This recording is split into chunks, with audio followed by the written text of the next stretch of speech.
President ಆದ ಸತೀಶ್ ಬಾಬುರವರೇ, ನಮ್ಮ ಗೌರವಾನ್ವಿತ ಆರೋಗ್ಯ ಮಂಡಳಿ ಸದಸ್ಯರಾದ ಹಾಗೂ ಇವರೊಬ್ಬರು ಹೆಸರಾಂತ ಬೀಜೋತ್ಪಾದಕರು. ಬೀಜ ಉತ್ಪಾದನೆ ಮಾಡಿ ನಮ್ಮ ದೇಶದಲ್ಲಿ ಹಂಚ್ತಾರೆ, ಬೇರೆ ದೇಶಗಳಿಗೂ ಕೂಡ ಅವರು ಎಕ್ಸ್ಪೋರ್ಟ್ ಮಾಡ್ತಿದ್ದಾರೆ. ಅವರು ಕೂಡ ಏನೋ ಡೈರೆಕ್ಟಾಗಿ ಇಂಡೈರೆಕ್ಟಾಗಿ ಗ್ರಾಮೀಣ ಅಭಿವೃದ್ಧಿಗೆ ದುಡಿತಾ ಇರ್ತಕ್ಕಂಥ ಡಾಕ್ಟರ್ ಅಶ್ವಥ್ ನಾರಾಯಣರವರೇ ಹಾಗೂ ನಮ್ಮ ಜಯರಾಮಯ್ಯನವರು AGM ಆಗಿ ರಿಟೈರ್ಡ್ ಆಗಿ ಮತ್ತೆ ರೈತರಾಗಿದ್ದಾರೆ.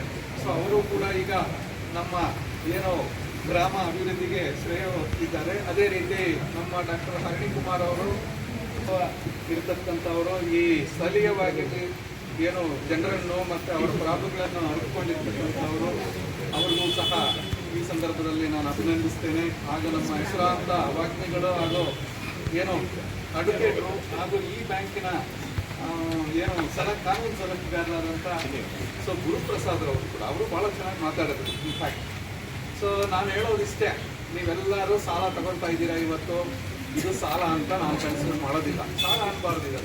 ಇದು ನಮಗೆ ಬಂಡವಾಳ ಕೊಟ್ಟಿದ್ದಾರೆ. ಬ್ಯಾಂಕು ನಮಗೆ ಸೆಂಟ್ರಲ್ ಬ್ಯಾಂಕ್ ಆಫ್ ಇಂಡಿಯಾ ನಮಗೆ ಬಂಡವಾಳ ಕೊಟ್ಟಿದೆ. ಆ ಬಂಡವಾಳನ ಉಪಯೋಗಿಸ್ಕೊಂಡು ನಾವು ಲಾಭ ಪಡೆಯಬೇಕು. ಈಗ 50,000 ಬಂಡವಾಳ ತಗೊಂಡಿರ್ಬೋದು, ಅಥವಾ 2 ಲಕ್ಷ ತಗೊಂಡಿರ್ಬೋದು, ಅಥವಾ 5 ಲಕ್ಷ ತಗೊಂಡಿರ್ಬೋದು. ಅದನ್ನು ಬಂಡವಾಳ ಹಾಕಿ ನಾನು ಲಾಭ ತೆಗೆಯೋದು ಹೇಗೆ, ಲಾಭ ತೆಗೆದು ಸಾಲವನ್ನು ಮರುಪಾವತಿ ಮಾಡೋದು ಹೇಗೆ, ಮತ್ತೆ ಹೆಚ್ಚಿಗೆ ಬಂಡವಾಳ ಬ್ಯಾಂಕಿಂದಲೇ ತಗೊಂಡು ಮತ್ತೆ ಬ್ಯಾಂಕಿಗೆ ನಾವು ನಮ್ಮದೇ ಆದಂಥ ದುಡ್ಡನ್ನು ನಾವು ಹೆಂಗೆ ವಾಪಸ್ ಮಾಡೋದ್ರ ಬಗ್ಗೆ ನಾವು ಪ್ಲಾನ್ ಮಾಡ್ಬೋದು.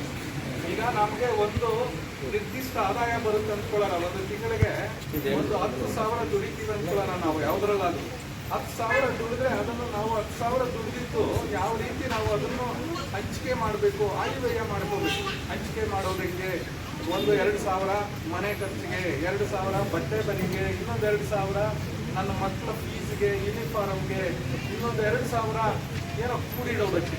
ಈ ಕೂಡಿಡೋದಂತೂ ಭಾಳ ಇಂಪಾರ್ಟೆಂಟ್. ಒಂದು 20% 30% ನೀವೇನು ಲಾಭ ಗಳಿಸ್ತೀರಾ, ಏನು ದುಡಿತೀರಾ, ಅದನ್ನು ನಾವು ಮುಂದಿನ ಪೀಳಿಗೆಗೆ, ಮುಂದಿನ ಅವಶ್ಯಕತೆಗಳಿಗೆ ನಾವು ಕೂಡಿಡಬೇಕಾಗುತ್ತೆ. ನಮಗೆ ಗೊತ್ತಿಲ್ಲ, ನಮಗೆ ನಾಳೆ ಏನಾಗುತ್ತೋ ಏನೋ ಗೊತ್ತಿಲ್ಲ.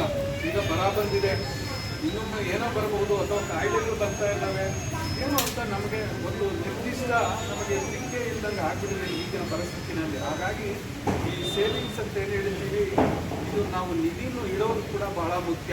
ಇವತ್ತಿನ ದಿವಸ ಆ ಒಂದು ಸಹಾಯಸ್ತ ಅವ್ರನ್ನ ನಾವು ತಗೊಂಡಿಲ್ಲ ಅಂದರೆ ಬಹುಶಃ ನಾವು ಯಾವ ಕೆಲಸನೂ ನಮ್ಮ ಕಂಪ್ನಿ ಏನಂತ ಒಕ್ಕಲ್ ಸೀಡ್ಸ್ ಪ್ರೈವೇಟ್ ಲಿಮಿಟೆಡ್ ಅಂತ ನಮ್ಮ ವೈಶಾಖ ಸಾಹೇಬ್ ಹೇಳ್ತಾ ಇದ್ರು.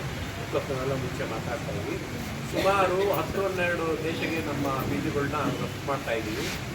ಆಮೇಲೆ ಇಲ್ಲೂ ಕೂಡ ನಮ್ಮ ಡೊಮೆಸ್ಟಿಕ್ ಕೂಡ ನಮ್ಮ ಭಾಳ ಒಂದು ಬೇರೆ ತರಕಾರಿ ಬೀಜಗಳನ್ನ ಸೇಲ್ ಮಾಡ್ತಾ ಇದ್ದೀವಿ. ಇದಕ್ಕೆ ಮೂಲ ಕಾರಣ ವೆರಿ ಫಸ್ಟ್ ಲೋನನ್ನು ನಮಗೆ ಸ್ಯಾಂಕ್ಷನ್ ಮಾಡ್ತಿರ್ತಕ್ಕಂಥ ನಮ್ಮ ಜಯರಾಮ್ ಸಾಹೇಬರು ಆ ಟೈಮಲ್ಲಿ ವೆರಿ ಫಸ್ಟ್ ಲೋನನ್ನು ತುಂಬಾ ಭಾಳ ಉತ್ಸಾಹದಿಂದ, ಯಾವುದೇ ಒಂದು ಡೌಟ್ ಇದ್ದಂಗೆ ನಮಗೆ ಅವತ್ತಿನ ದಿವಸ ಲೋನ್ ಕೊಟ್ಟರು. ಇವತ್ತಿನ ದಿವಸ ಬೃಹದಾಕಾರವಾಗಿ ಕಂಪ್ನಿ ಬೆಳೆದಿದೆ. ದೇವನೈದಿಂದ ಮತ್ತು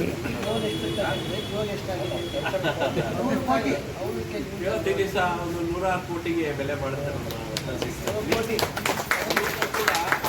ನಮ್ಮ ಫಿಕ್ಸ್ಡ್ ಡೆಪಾಸಿಟನ್ನ ಉಪಯೋಗಿಸ್ಬಲಿ ಅಂತ ಅಂದರೆ ಇದಕ್ಕೆ ಮೂಲ ಕಾರಣ ಯಾಕೆ ನಾನು ಹೇಳಬೇಕು ಅಂತಂದರೆ, ನಮ್ಮ ಪ್ರತಿಯೊಬ್ಬರು ನಮ್ಮ ಏನು ನಮಗೆ ಒಂದು ವಿಶೇಷವಾದ ಒಂದು ಸಲಹೆ ಕೊಟ್ಟರಲ್ಲ, ಅದರಲ್ಲಿ ಒಂದು ಇಂಪಾರ್ಟೆಂಟ್ ಮೆಸೇಜ್ ಏನಂದ್ರೆ ತಮಗೆಲ್ಲ, ಲೋನ್ ತೊಗೊಳ್ರಿ, ದಯವಿಟ್ಟು ಉಪಯೋಗಿಸ್ಕೊಳ್ಳಿ, ಮತ್ತೆ ಕಟ್ಟಿ ಮತ್ತೆ ತೊಗೊಳ್ಳಿ. ಅದನ್ನು ದಯವಿಟ್ಟು ವೇಸ್ಟ್ ಮಾಡೋಕ್ಕೆ ಹೋಗಬೇಡಿ. ಇದರಿಂದ ತುಂಬ ಬೃಹದಾಕಾರವಾಗಿ ಬೆಳೆಯೋ ಒಂದು ಅವಕಾಶ ಇದೆ ನಿಮಗೆಲ್ಲರೂ.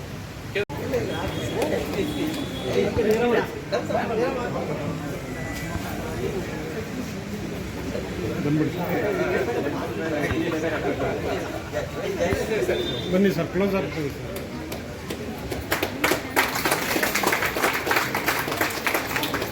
Okay sir. ಸರ್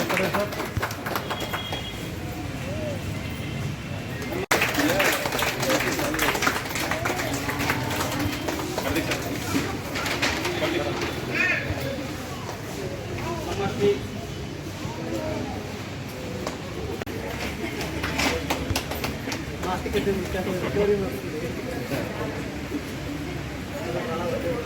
ಈ ಕಾರ್ಯಕ್ರಮಕ್ಕೆ ಕಾರಣ ಈ ಕಡೆ ಓಕೆ.